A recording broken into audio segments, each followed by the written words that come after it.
Welcome back, friends. Oh, we got a fun one for you. MIY. That's right. MIY, baby. Make it yours. That's the whole point of today's show. We wanted to talk to you about how to make your own wedding feel like yours, because it's so easy for your vision to just get whittled away and down and down and down. And then by the time we get to your wedding, it's like, it doesn't even feel like our wedding anymore. Jess Nazarova comes on with us every week, and she's excited to talk to you. We love having her. Jess, what's up, girl? Hey, good morning. How do we make it ours? We're going to talk about themed weddings, favorite vacations, parent dance songs. I have another rant. I'm going to try to keep my tone a little bit chill because we're in sort of vacation mode as wedding vendors. We've gotten through the tough season, and everybody's in a good mood. Yeah. Jess, there are a few things that do set me off, so you gotta just keep me in check today. Will you do that for us? Okay. Okay, very good. And you got a lightning round too, but let's just get into it. What's this themed wedding that you saw? Tell us all about it. Yeah, it really got me thinking. So I had a couple of weddings this weekend, and the second one, the couple did such a good job of. So they're a huge Marvel fans. They love everything Marvel. But they also really wanted like a classic, wedding look. So flowers everywhere.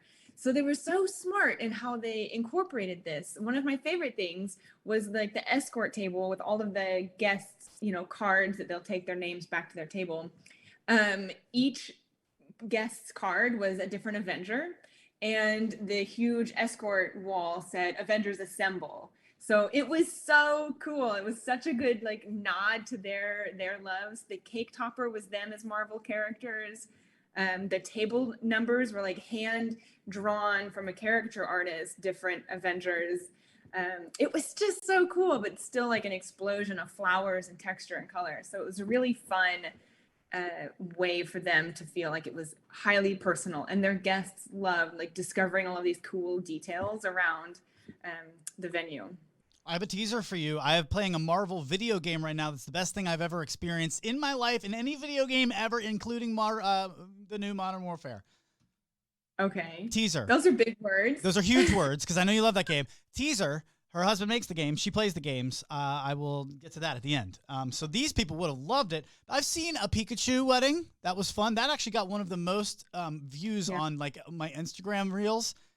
Yeah. Go figure. But it was awesome. They had these themed dancers come in. And like you said, I think that seating board is a really cool place where you can just customize it and make it something that's your own. So it doesn't feel cookie cutter, instead of just having cards here, on a table or whatever.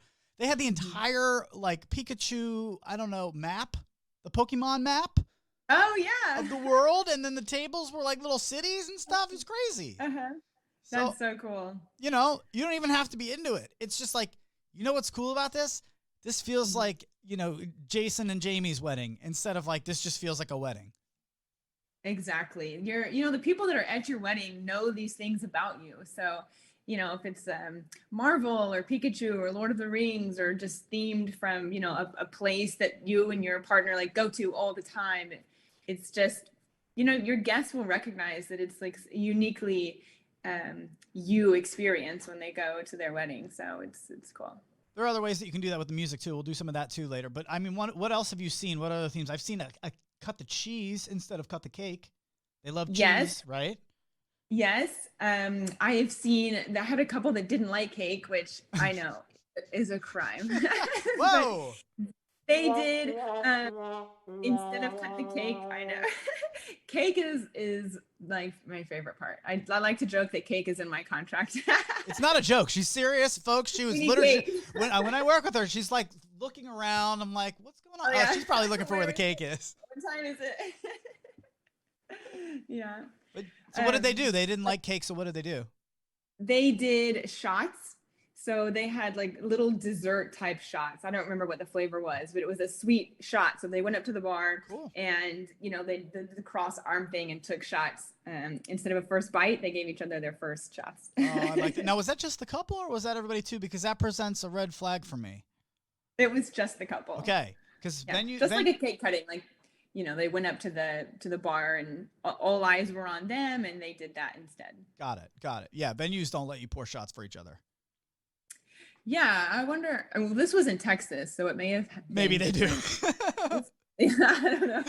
You know how they are in the South. I don't know. It's very, excuse me, it's very different here. I know in DC, at least in Northern Virginia. Can I tell you a fun story? Yeah. All right, so this is a horror story from a venue. I won't tell you which venue it was, but this is Okay, you can tell me later. yeah. I mean, honestly, we do. I've done 73 is my actual number for how many weddings I've done this year, and so we see a lot of venues, and Yeah. we hear from a lot of venue owners. And I actually started asking some of them about, would it be worth it for me to look into venue ownership? Hmm. It kind of seems like maybe the next level up. So like, I Hmm. like to pick their brains. Well, one of them said, F no. And Jess and I curse like we are horrible with our curse words. So I had to really try there. She really was like, no, F no, don't do it. Just one of the stories she told me was how there was a group of people there and they started drinking, and obviously as you do at a wedding. Well, they wanted to pour shots and they had like a bottle in the car. And she was like, "Oh no, I'm so sorry, we can't do that. That's not something that is legally allowed." They don't realize that if somebody this is what she's telling me. She's like, they don't realize if somebody from the ABC comes in, which around here is like alcohol and beverage consumption, whatever, they're like the alcohol police. If they come in randomly and do a spot check on a Saturday and they see these people taking shots and self-pouring, she goes to jail as the manager on duty. And it's like a massive fine and, just a huge bunch of problems. So Yeah. they can't let it happen. And so she's very kindly trying to tell them, no, we can't have shots. I can't have you guys pouring shots. Turns out that this was a group of people that may or may not have been involved with, rhymes with the Bartell. Oh, God. And they were like, okay, cool. Why don't we go take a trip to our car and bring back our guns and then we'll see what happens. Like, that's how the extent of the story. And she's like, this is just the kind of shit, like people, that's market. This is the kind of stuff.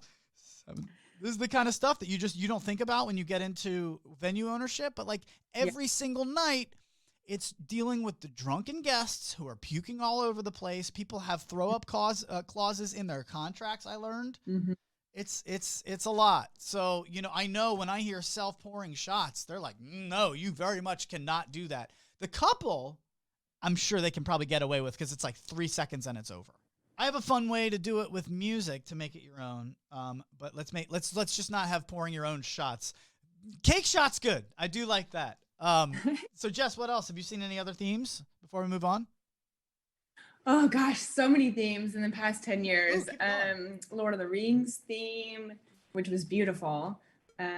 Halloween theme, which might be one of my favorites. The cake was like a red velvet cake with a red like blood icing that poured out. They cut it with a cleaver.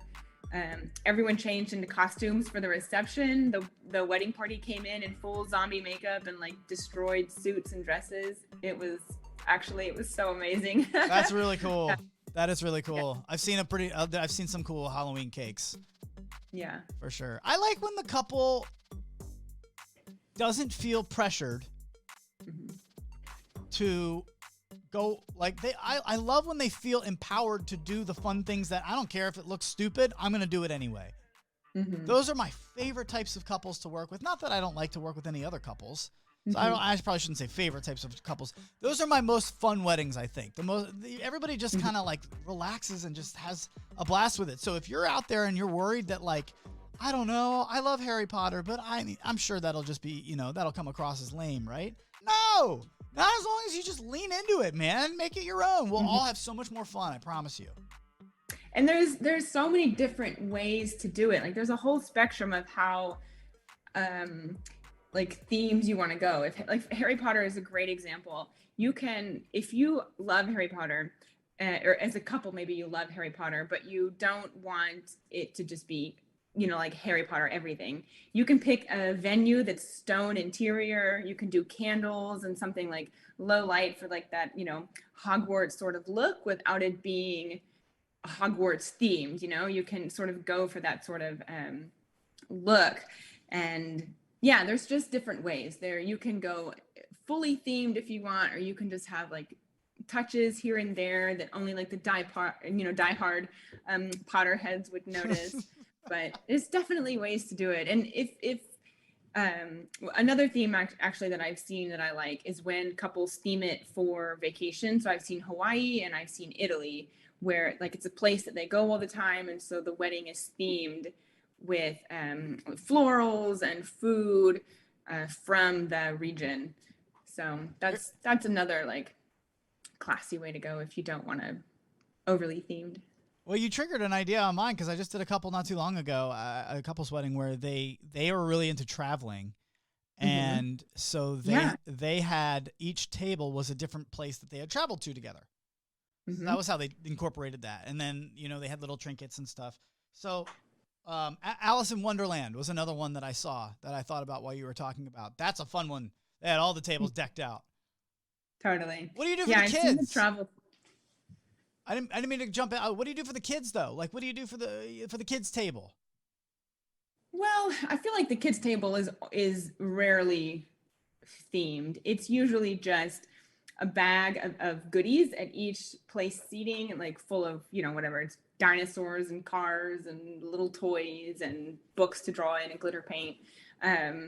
Kids table is not usually very themed. In the middle, it might be like board games and coloring books and things like that instead of, But they give them different food, right? I see that all the time where it's like mac and cheese and chicken tendies instead of like, a porterhouse steak.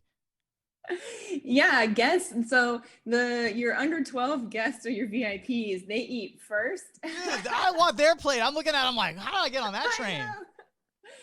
It's always like chicken nuggets or chicken tenders, a mac and cheese, mashed potatoes and gravy, a big bowl of like fresh bread, and they get fed first. All the parents are so thankful. and then they get their own personal entertainment there at the table. Yeah, kids have it great. That's funny. Well, you got me thinking about some food stuff, but we'll save that for next week, because next week we are going to hop on here and do an episode that is totally food related, since it's going to be Thanksgiving. We're going to pre-record it. Jess, we're going to take some time off, but let's pre-record this one and just have next week off with our friends, our families. Sound good?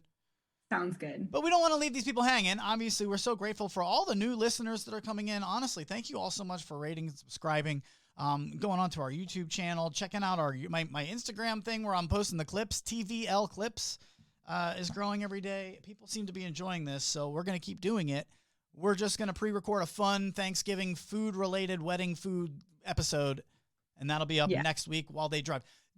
They should be listening to what when they drive? How many episodes have we've done so far? 3, 4? Yeah, 3 or 4. That'll get them 2.5, 3 hours down in there, whatever they're driving to. So totally. I hope you all enjoy that. I have a bit of a rant on first dance songs, but it stems from the parent dance song. So what did you give me that cool little thing that you talked about in our pre-show meeting? Because I had not seen this as the DJ, and this is pretty neat.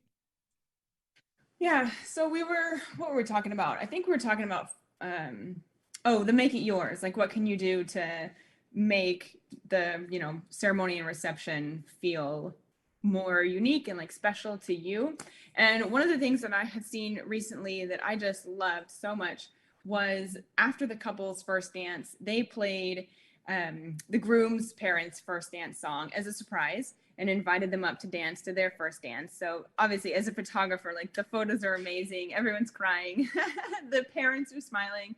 And then they played her parents' first dance and invited them up. So it was a very, very sweet and like touching way for the parents to sort of also have their moment on their kid's wedding day, to give them like a special sort of thank you or tribute. But yeah, it was really special for everyone involved. I really like that. A lot of what I've seen is like, hey, go ahead and just play these 2 songs at some point throughout the night. You don't have to make any kind of announcement or anything, but these are our parents' like dance songs, and we just want to make them feel loved. But that's a cool way, you actually make the moment out of it, and then everybody's, I'm sure you get the better pictures that way too, right? Yeah.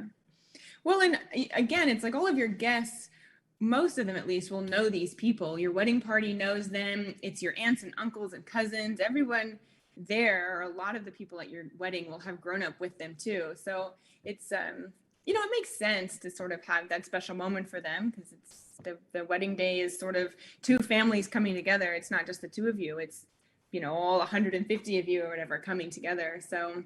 Okay, well then, can I give you my pet peeve, please? I'll do it. Let's hear it. I'll do it with a smile on my face. Is that fair? Okay. Yeah, let's hear it. Okay. Let's just say.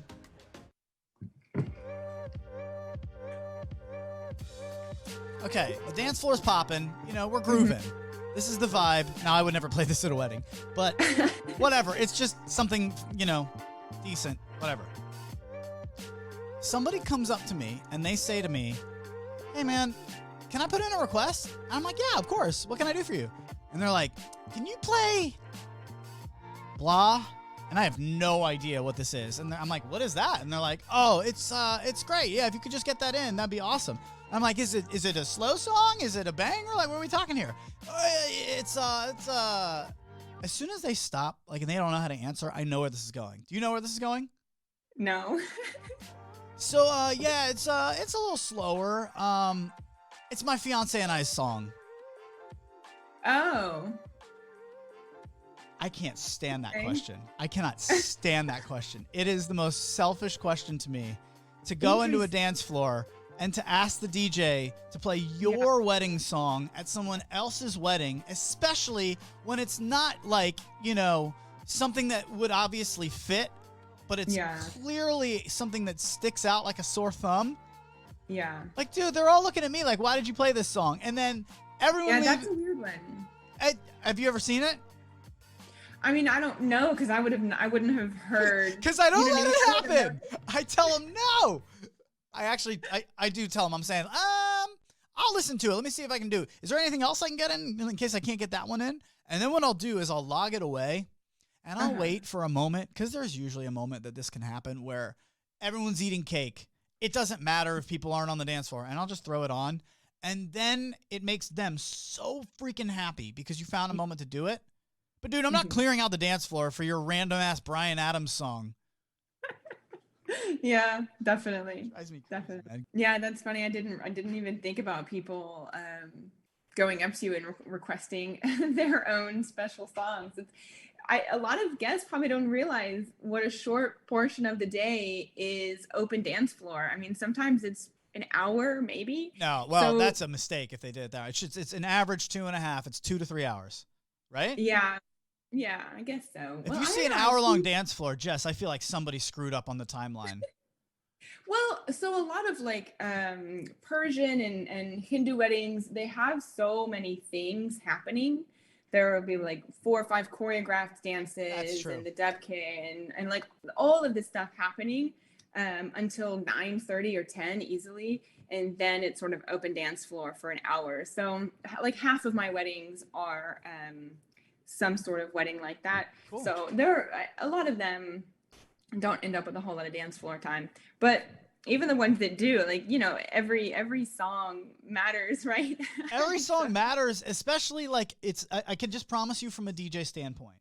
Yeah. I'm not just out there throwing darts and seeing what sticks, guys. Like, I know what's coming 4 songs ahead of time. Like, I know, like a comedian, that if I set this joke up, the next joke is going to kill if I do it in this order. Or if I don't, it's not. Mm-hmm. So to throw a wrench in like that or to just expect that to happen is just a little bit, look at me, Louie, if you will. But the other thing that's like that I see a lot is, we have 4 toasts. Jess, I'm sure you've seen this. Maybe you haven't seen this from my viewpoint, because I'm the one that's like the bouncer. And you're taking shots of the toasters. They're giving toasts, and there's 4. And then you hear the DJ go, "And now another toast from Grandpa Jack." Dude, Grandpa Jack came up to me during the 4th toast, and he's like, "Hey, let me grab the microphone. I want to say something." Yeah. What do you do? Because my answer is usually no. Yeah, I guess that's a tricky one, because it. Let me ask you this. Do you think the bride wants Grandpa Jack to speak there? Well, I mean, it's just, I've had couples where the mom got up to speak and it was a fiasco. And you would think that mom, like, of course it's mom, will let her get up and give a toast. But in this case, it was a huge upset that she had gotten up to say something. So I'm telling you, yeah, brides I feel never, like, they never want surprises. I'll tell yeah, Grandpa Jack, I'll say, hey man, we're actually getting a little bit behind. So why don't I'll make some room for you later on. Let's get to the dancing and then I'll find some room for you. Don't worry, bud. Right? I will yeah, do that. that's a good idea. Yeah, because and then there's other ways to do it. Like once you play a slow song, and now a word from Grandpa Jack, and I'll actually before I do Mhm, that go over to the bride and say, hey, Grandpa wants to mhm, say something. Are you cool with that? mhm. No, no, no, we don't need that. Okay, and then I have to go over to Grandpa Jack and be like, hey man, no thanks, and I can't say bride doesn't want you to speak because then I'm working on behalf of her. So Yeah. it's a game that we play. All I want people to know is that if you're listening to this and you're at a wedding and you're a guest and it wasn't planned for, don't ask for it. Yeah. Just don't ask for it. No surprises at a wedding. That's the whole thing. Yeah. If you want to do anything like that, just let us know ahead of time. It's cool. Mhm. Okay, very good. Danish tradition. Have you seen that one? The kisses? What is it? I believe this is Danish. That this is something that I've seen when at the reception. Now you know what happens. Oh, that doesn't clink at all. I was trying to get the clink, clink, clink, clink, clink, clink. Oh, yes, yes, yes. Wait a minute. Bride and groom have to kiss. Okay. I don't have a clink either. Right. I don't know. I was like looking around. First of all, another tip to guests. Hey, let's not overdo it with the clinks. Yeah. But they love to. They love to, Adam. It's just like They have so much power in their hands when they can clink glasses all night. Is that what it is? It's a power trip. Oh yeah. Oh yeah. You'll always have 7 or 8 wedding guests that just can't wait to do it. And it's invariably going to be one of your parents, an aunt, and a drunk groomsman that will just be like ding ding ding ding ding ding, like, and they're just waiting for their moment. Grandpa Jack, chill out over there. Yeah. The Danish tradition, I probably should have looked that up before claiming it's Danish. I'm almost positive that it is. When they are in the reception portion and we're doing like the dinner, anytime that the groom goes to the bathroom, he leaves the room, goes to the bathroom, you make a big thing of it. The bride sits in the chair and every guy in the room stands up and gets in line and kisses her on the cheek. And then she goes to the bathroom later on, and every girl walks up to the groom in his chair, kisses him on the cheek in the line, and it's just like a funny thing. That's hilarious. It's really neat. I haven't seen that. Yeah. That's hilarious. It's fun. I've seen the knife dance. Have you seen the knife dance? I don't think so. That's where I think that's in the Persian culture where they have like a kind of like she comes out and does like a little bit of a belly dance, but like she's got the knife, and in order for you to have the knife, you got to pay her money. To cut the I haven't cake. seen that. Yeah, so everyone's just like chucking dollars at her, literally making it rain at her, and she's taking it, and she's taking it, and she's taking it, and this is all to get the knife so that you can cut the cake, I believe. Oh, cool. Okay, Yeah. and that's important. So. And then the money obviously goes. Yeah, otherwise we're just like making it rain. But the money goes Give me to. that knife. I'm gonna cut your Give me that face. knife, girl. The money goes to the bride and groom at the end of the night, and it's just a fun thing. Yeah. Do you have any of those like Philippines that? do as well. They have the money dance in the Philippines where you have to pay to dance with the bride or groom. So you go up, you present money, and then you get to dance. So Love it. Yeah. Love it. I'm trying to think of any of the other ones. What's something else that you could do to make it yours and make it just a little different at the wedding? The shoe game you mentioned in the pre-meeting. Yeah. So I've seen the shoe game, which is probably my favorite. You like the shoe game? I love the shoe game, and I know some people have mixed feelings about like the shoe it. game, but if you have a good DJ, if you have somebody who can like MC well and reads well and is not going to be awkward, then the shoe game is freaking glorious. Those photos are amazing. Tell Should us I about what explain it is. the Yeah. game is Yeah. briefly? Yeah. Okay, so the shoe game is where each of you holds one shoe of yours and one shoe of your partner's. So you've got 2 different shoes in your hand. And a question is asked. You're back to back, so you can't see each other's answer. A question is asked, who's the worst driver? And you have to raise either your shoe or your partner's shoe. and then you can't see what each other is saying, but the reactions from your guests are hilarious. Like maybe you'll both say that, oh, the other is definitely the worst driver, or the other is definitely messier, or maybe you both agree that which one of you is the worst cook. So the photos are great too, because you guys are smiling and laughing, and every single one of your guests has their eyes on you and a huge smile on their face. It's just so much fun. It's so much fun. I very much enjoy it, and I say in the beginning too, and I've never seen 100% perfect. I want to see you guys, see if you can do it. 100% success rate with the right shoes. Never seen it. Yep. And it makes it kind of a fun game too. But I actually pre-read those. I always tell them, I'm like, hey, is it cool if I can have like editorial licensing over this? If you're, because sometimes they'll have their bridesmaids or their groomsmen submit the questions to me, and then it's like a lot of toilet humor, like who's gonna fart more? And I'm just like, yep, not gonna do that. Definitely seen that before. I'm not gonna do that. Yeah. Well, you've seen that asked? The DJ asked that? I have seen a couple of times where the shoe game was like, oh, did you just pull these off the internet without reading them? See, that's there are little things that make a difference between a good DJ and just a regular DJ who's not bad, but just won't look for these little things.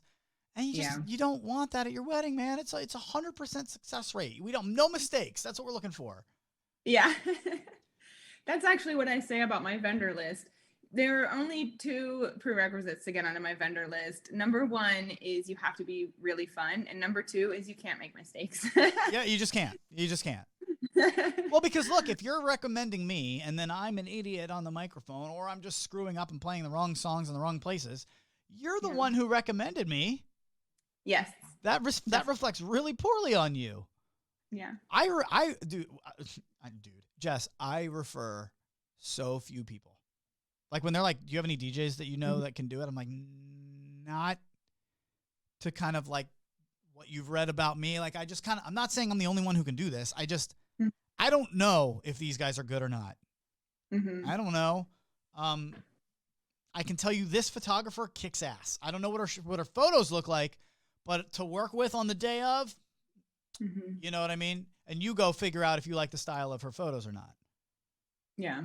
I think that's the best way to do it, because everybody wants something different. There's no like, some couples don't want to do any of this. By the way, if you're looking at this and you're like, hey, honestly, like I don't want to do I have to do all these things? No.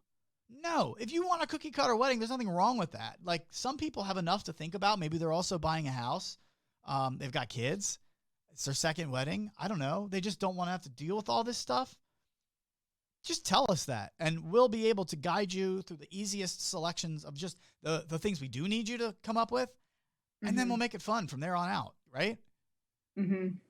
Yeah, and that comes down to just good vendor selection.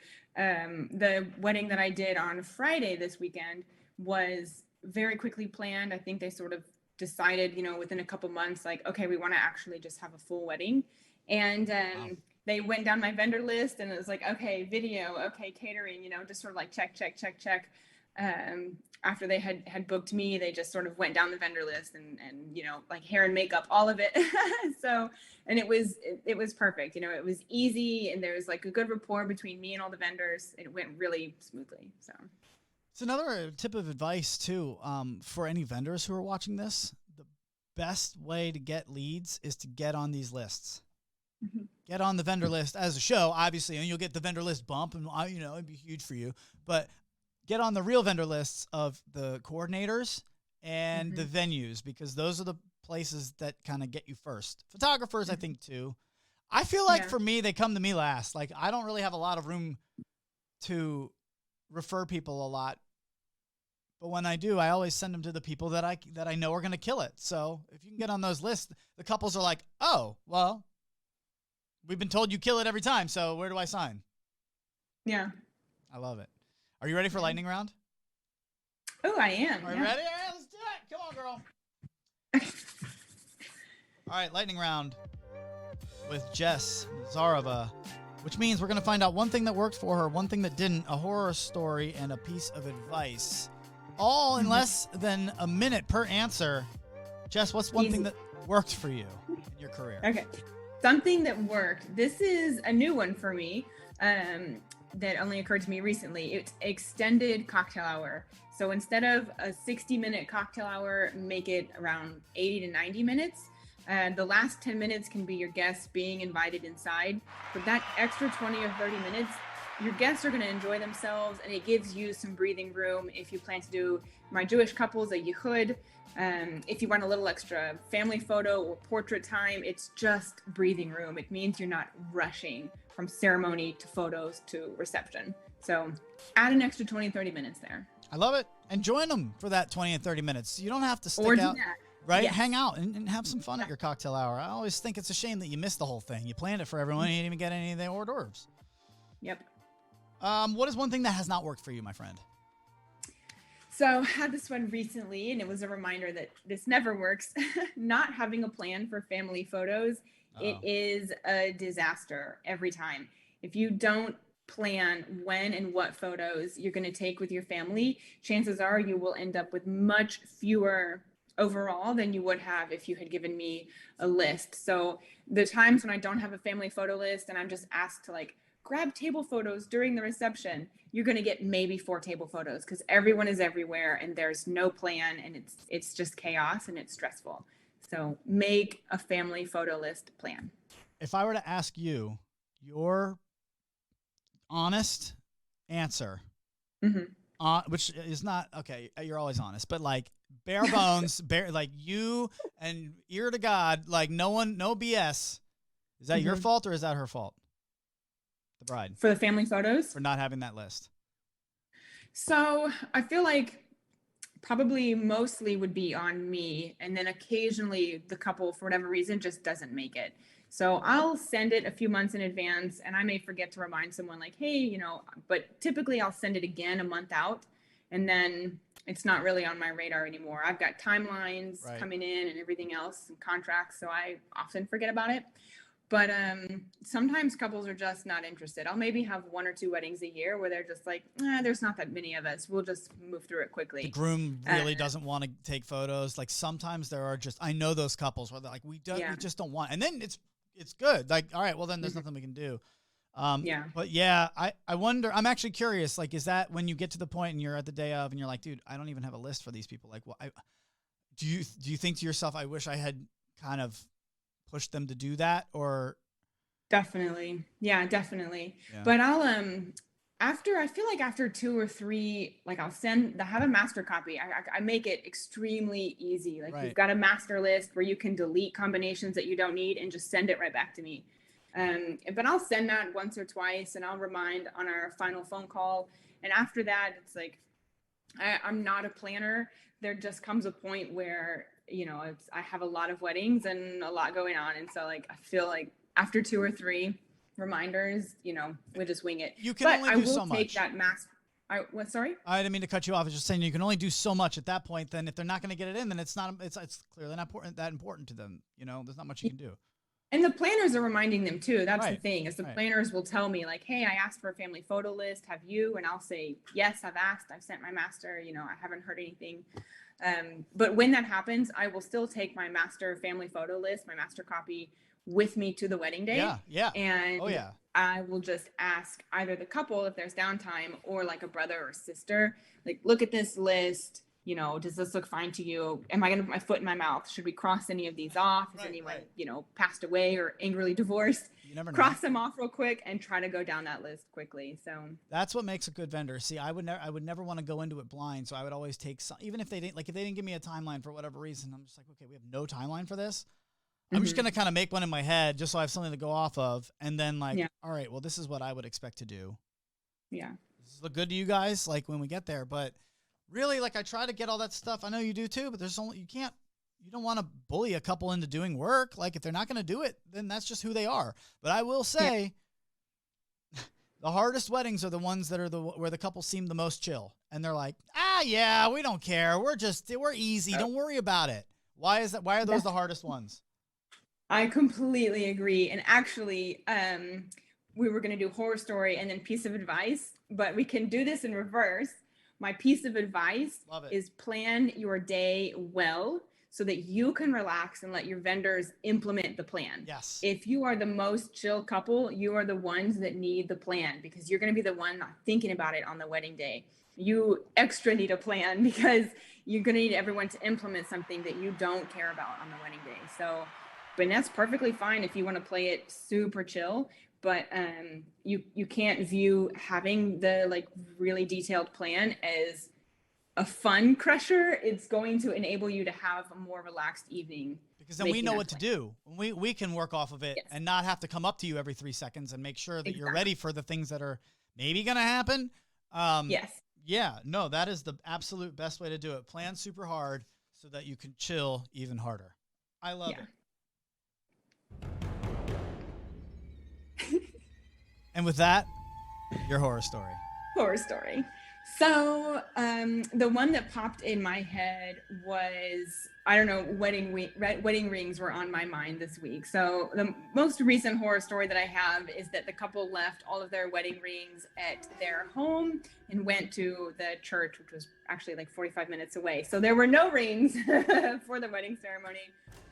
So go to Burger King, grab some onion rings. Come on, we're good. They borrowed their parents. Thankfully, like his dad's wedding band fit and stuff. But you know, it's funny because then in all the portraits, they're wearing their parents' rings. Did you have to do the ring shots of like the ring inside the ring with their parents' rings?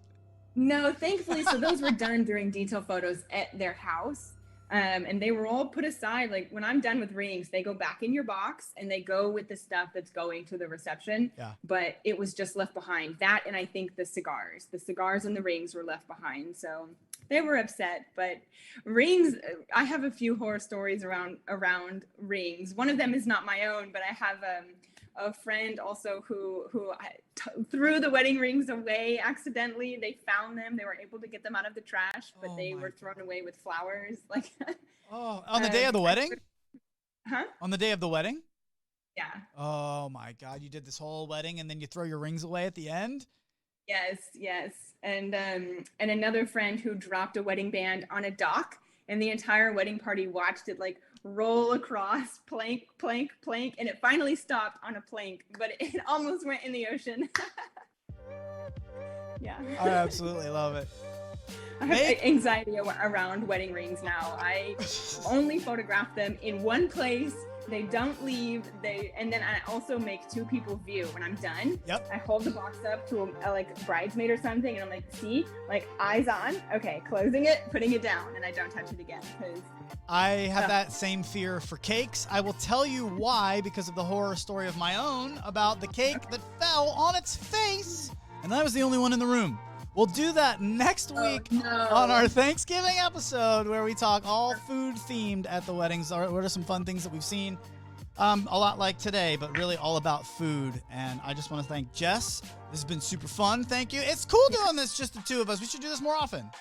Yeah, I liked it. I like it too. Nothing against our guests. We're going to have them back on too. I want to get a caterer on here.